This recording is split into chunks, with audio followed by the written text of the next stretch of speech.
Assalamualaikum warahmatullahi wabarakatuh. Anak-anak kelas 7 bertemu kembali dengan Bu Ririn di mata pelajaran Ilmu Pengetahuan Alam. Nah, pada kesempatan kali ini kita akan belajar bersama-sama tentang ekosistem. Apakah ekosistem itu? Ekosistem adalah suatu proses yang terbentuk karena adanya hubungan timbal balik antara makhluk hidup dengan lingkungannya.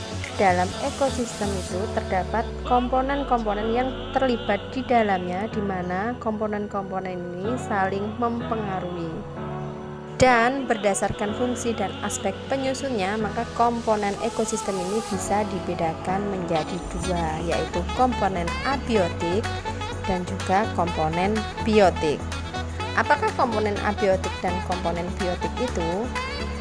Abiotik artinya tidak hidup dan biotik adalah kebalikannya, yaitu hidup. Artinya komponen abiotik adalah komponen-komponen yang terdiri dari bahan-bahan yang tidak hidup atau non-hayati. Contohnya seperti tanah, air, udara, matahari, dan juga energi. Sedangkan komponen biotik berarti komponen yang terdiri dari organisme-organisme makhluk hidup, di mana komponen biotik ini juga dibedakan menjadi dua, yaitu organisme autotrof dan juga organisme heterotrof.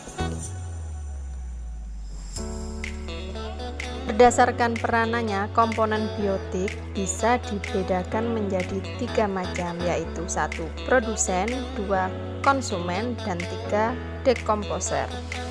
Komponen-komponen biotik yang terdapat di dalam ekosistem juga akan menyusun satuan-satuan makhluk hidup, yaitu individu, populasi, kemudian komunitas, dan akhirnya akan membentuk ekosistem. Ekosistem bisa dibedakan menjadi dua macam, yaitu ekosistem alami dan ekosistem buatan.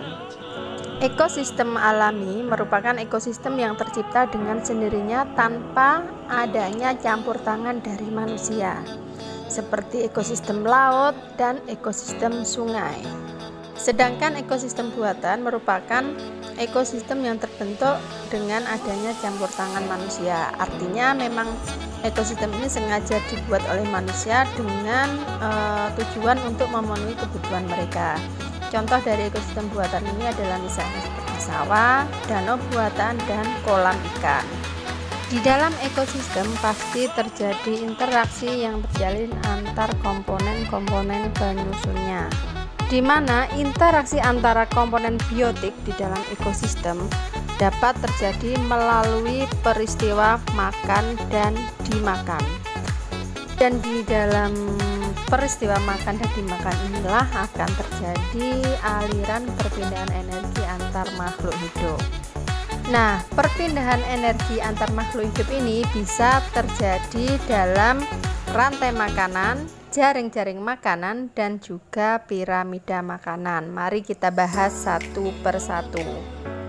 Yang pertama adalah rantai makanan.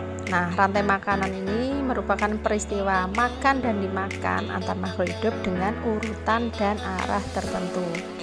Perhatikan gambar berikut.